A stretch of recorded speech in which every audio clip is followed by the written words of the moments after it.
Assalamualaikum warahmatullahi wabarakatuh. Perkenalkan, nama saya Yesi Maulidia dari kelas Biologi 2 dengan NIM T2017-8078. Nah, di sini saya akan sedikit memaparkan mengenai makalah tentang pemasaran atau marketing. Langsung saja ya. Untuk pengertian segmentasi pasar sendiri, yaitu segmentasi pasar adalah suatu proses untuk membagi pasar menjadi kelompok-kelompok konsumen yang lebih homogen, di mana tiap konsumen dapat dipilih sebagai target pasar dicapainya perusahaan melalui strategi bauran pemasaran. Nah, dalam setiap segmentasi sendiri terdiri dari individu dengan kebutuhan dan keinginan yang sama, dan juga mempunyai respon yang sama terhadap usaha pemasaran yang ditawarkan. Nah, untuk dasar strategi pasar konsumen sendiri, di sini ada tiga bagian atau tiga pengelompok. Untuk yang pertama yaitu segmentasi geografis, yang kedua segmentasi demografis, dan yang ketiga yaitu segmentasi psikografis. Di sini saya akan sedikit memaparkan mengenai dasar-dasar segmentasi pasar. Untuk yang pertama yaitu segmentasi geografis, yang mana segmentasi geografis ini mengharuskan pembagian pasar menjadi unit-unit geografis yang berbeda-berbeda. Seperti halnya seperti negara-negara bagian, wilayah atau provinsi, dan kota atau lingkungan rumah tangga. Dan untuk selanjutnya mengenai dasar segmentasi demografis, yaitu segmentasi demografis, di mana dalam segmentasi demografis ini pasar dibagi menjadi kelompok-kelompok berdasarkan variabel-variabelnya, seperti usia, terus ukuran keluarga, terus siklus hidup keluarga, dan pendidikan, penghasilan, dan pekerjaan, dan masih banyak yang lain. Itu mengenai segmentasi demografi sendiri. Dan selanjutnya mengenai segmentasi psikografis, di sini pembeli dibagi menjadi kelompok-kelompok yang berbeda berdasarkan gaya hidup atau kepribadian akan nilai-nilainya. Dan orang-orang dalam pengelompokan demografis ini yang sama dapat menunjukkan gambaran psikografis yang sangat berbeda. Itu mengenai segmentasi pemasaran dengan dasar segmentasi psikografis sendiri. Dan untuk selanjutnya, untuk poin B tentang pemasaran atau marketing, di sini ada poin B yaitu tentang pengertian target pasar. Di sini mengenai pengertian target pasar, targeting adalah proses penyelesaian lanjut untuk poin yang kedua yaitu poin B tentang pengertian target pasar. Nah, di sini targeting adalah proses penyeleksian produk, baik barang maupun jasa atau pelayanan terbaik, sehingga benar-benar berada dalam posisi yang terbaik guna mencapai keberhasilan. Nah, setelah perusahaan mengidentifikasikan peluang segmen pasar, selanjutnya adalah mengevaluasi beragam segmen tersebut untuk memutuskan segmen mana yang menjadi target market tersebut. Nah, dalam mengevaluasi segmen pasar yang berbeda, perusahaan harus melihat dua faktor, yaitu daya tarik pasar secara keseluruhan serta juga tujuan dan sumber daya perusahaan.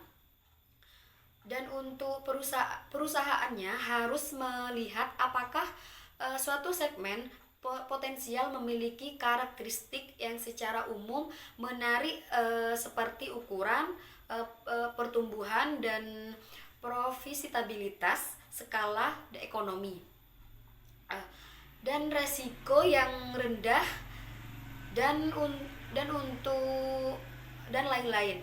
Dan untuk perusahaan juga perlu mempertimbangkan apakah berinvestasi dalam segmen tersebut termasuk akal dengan termasuk ak, dan masuk akal dengan mempertimbangkan tujuan dan sumber daya perusahaan.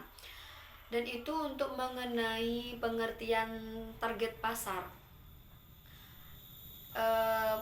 Selanjutnya yaitu untuk penentuan target pasar. Di sini ada 5 bagian. Untuk yang pertama mengenai penentuan target pasar sendiri, yaitu konsentrasi segmen tunggal. Yang mana konsentrasi segmen tunggal ini perusahaan harus memilih konsentrasi pada segmen tertentu. Hal itu juga dilakukan karena dana yang terbatas, terus segmen tersebut tidak memiliki pesaing dan merupakan segmen yang paling besar dalam penentuan target pasar sendiri. Di situ untuk ekspansi ke segmen lainnya. Itu untuk konsentrasi segmen tunggal.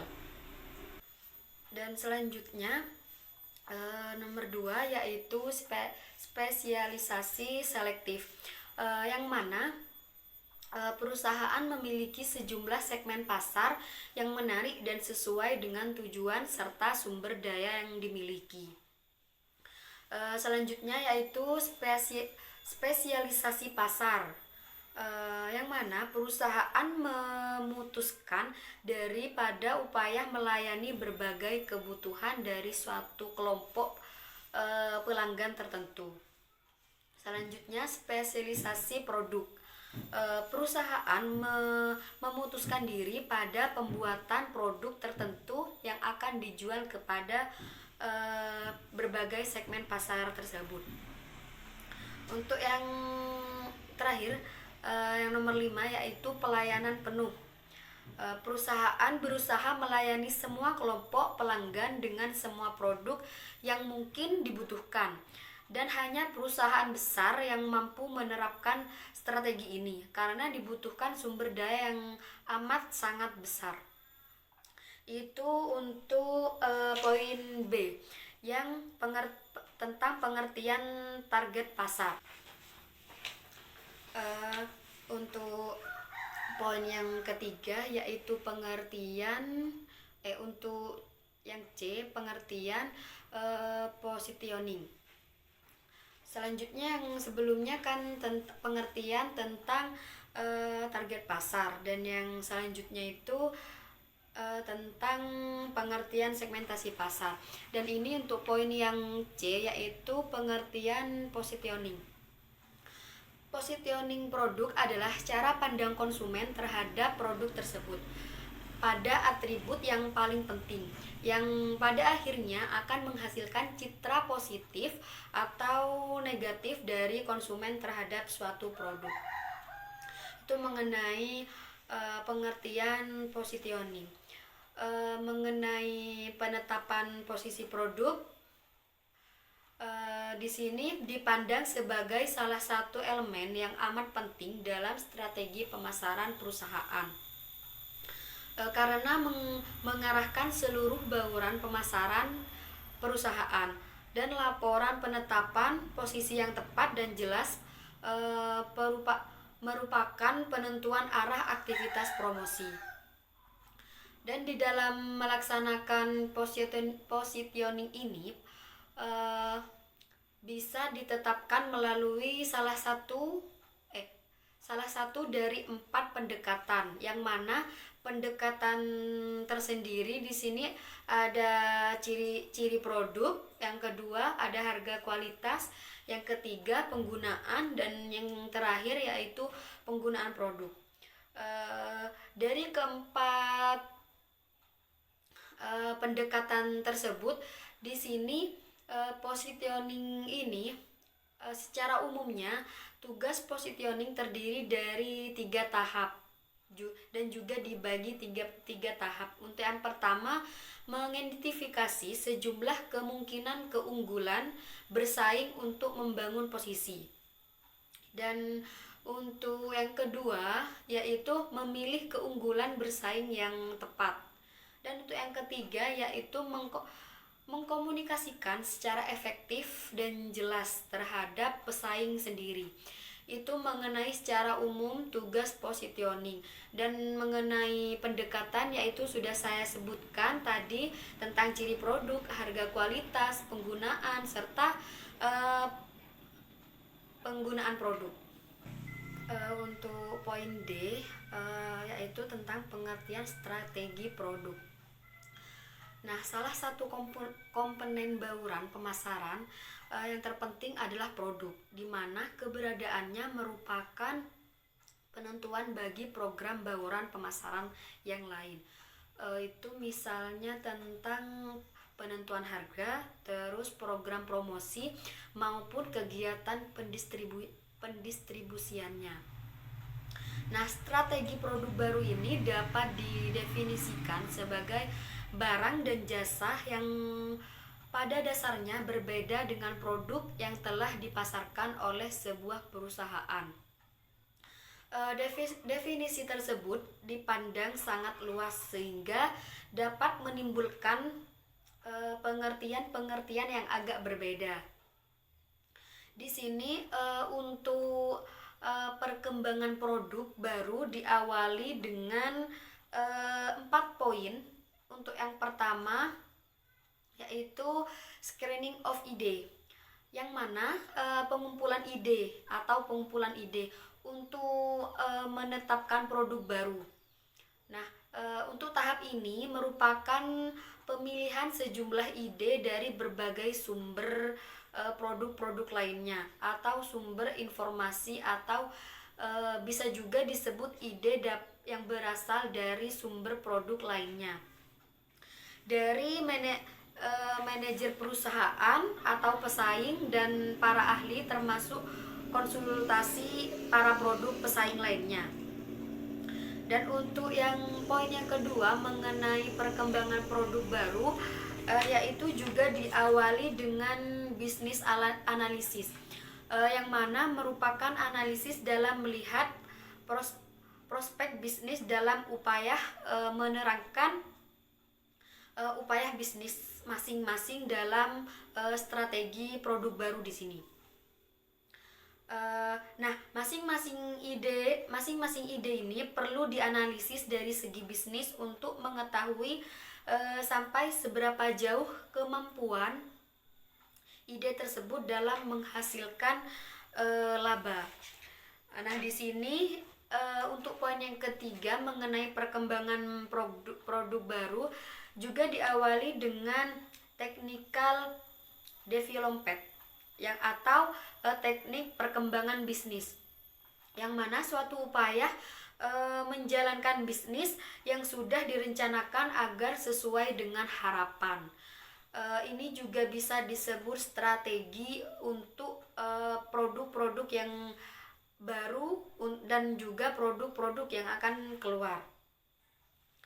Nah, di sini untuk poin yang terakhir mengenai perkembangan produk baru juga diawali dengan tes cara penelitian penjualan, yaitu untuk melihat pasar-pasar produk baru dan juga melihat bagaimana respon masyarakat atas produk baru yang kita jual, begitu.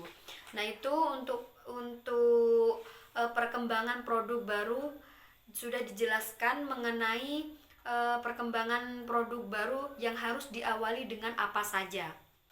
Nah, untuk kelanjutan dari poin D tentang strategi produk, di sini ada poin E tentang strategi harga. Di sini saya akan sedikit memaparkan mengenai strategi harga. yaitu suatu perusahaan harus menetapkan harga untuk pertama kalinya.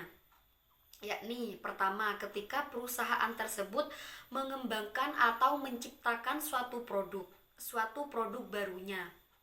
Dan yang kedua yaitu perusahaan tersebut baru pertama kali memperkenalkan produk regulernya. Dan untuk yang ketiga yaitu perusahaan akan mengikuti lelang atas suatu kontrak kerja barunya dengan penjual-penjual lainnya atau pembeli-pembeli lainnya. Nah, mengenai harga, di sini harga memiliki peranan yang sangat penting, termasuk dalam hal pertukaran pemasaran. Di sini terdapat 4 tipe dasar yang biaya konsumen, yaitu uang, waktu, aktivitas, kognitif dan usaha perilaku. Biaya-biaya atau pengorbanan yang ditambahkan atau dibandingkan dengan nilai atau manfaat produk yang ditawarkan adalah cara mudah untuk mempertimbangkan arti harga bagi konsumen. Nah, di lain pihak, pemasaran, pengeluaran, biaya-biaya bisnis, semisalnya biaya produksi, promosi, distribusi, dan riset pemasaran. Di sini dari biaya-biaya bisnis sendiri yang harus dikorbankan adalah pemasaran menghitung keuntungan yang dapat diperolehnya agar terjadi pertukaran harga yang akan dibayar oleh konsumen yang harus sesuai dengan harapan akan manfaat atau kepuasan yang diperoleh dari penjual untuk pembeli. Itu mengenai sedikit pemaparan mengenai strategi harga. Untuk selanjutnya poin F mengenai pemasaran atau marketing. Di sini juga ada poin F, menjelaskan tentang strategi distribusi. Nah, secara garis besar, pendistribusian dapat diartikan sebagai kegiatan pemasaran yang berusaha memperlancar dan mempermudah penyampaian barang dan jasa dari produsen kepada konsumen, sehingga penggunaannya sesuai dengan yang diperlukan atau jenis, jumlah, harga, tempat, dan saat dibutuhkan. Dengan kata lain, proses distribusi merupakan aktivitas pemasaran yang mampu untuk yang pertama, menciptakan nilai tambah melalui fungsi ke fungsi pemasaran yang dapat merealisasikan kegunaan atau utilitas bentuk, tempat, waktu, dan pemiliknya. Dan yang kedua yaitu memperlancar arus saluran pemasaran atau marketing channel flow, yang mana secara fisik dan non fisik yang dimaksudkan dengan arus pemasaran adalah aliran kegiatan yang terjadi di antara lembaga-lembaga pemasaran yang terlibat di dalam proses pemasaran tersebut. Nah, strategi distribusi di sini juga dalam pelaksanaan aktivitas distribusinya, perusahaan kerap kali harus bekerja dengan berbagai perantara dan saluran distribusi untuk menawarkan produk-produk ke pasar lainnya begitu. Itu mengenai pemasaran atau marketing tentang strategi distribusi. Dan selanjutnya untuk pemasaran atau marketing, di sini juga ada poin G. Ini merupakan poin terakhir dari makalah marketing ini atau pemasaran. Di sini untuk poin terakhir yaitu poin G, menjelaskan tentang strategi promosi. Mengenai strategi promosi ini tindakan perencanaan atau implementasi dan pengendalian komunikasi dari organisasi kepada pelanggan dan audiens sasaran atau target audiens lainnya gitu. Nah, strategi promosi mengkombinasikan periklanan atau penjual persoalan dan promosi penjualan. Nah, publisitas dan hubungan masyarakat dan pemasaran langsung dalam suatu program terkoordinasi untuk berkomunikasi dengan pembeli dan pihak lainnya yang mempengaruhi keputusan pembeli. Dan aktivitas promosi ini memberikan pengaruh yang penting untuk keberhasilan penjual perusahaan. Dan untuk di sini strategi promosi juga ada manfaat promosi berbeda-beda menurut tahap proses kebutuhan, yaitu di sini ada 5 manfaat promosi yang berbeda-beda. Untuk yang pertama yaitu pengenalan kebutuhan, yaitu salah satu tujuan mengkomunikasi khususnya untuk memperkenalkan produk-produk baru. Itu untuk manfaat promosi yang berbeda-beda. Poin yang pertama yaitu pengenalan kebutuhan. Poin yang kedua yaitu mengumpulkan informasi, dan yang ketiga yaitu evaluasi alternatif, dan yang keempat yaitu kepuasan membeli, dan yang terakhir yaitu penggunaan produk. Di situ ada 5 poin mengenai manfaat promosi menurut tahap proses kebutuhan membeli. Dan proses kebutuhan membeli di sini tercantum di dalam strategi promosi dalam pemasaran atau marketing.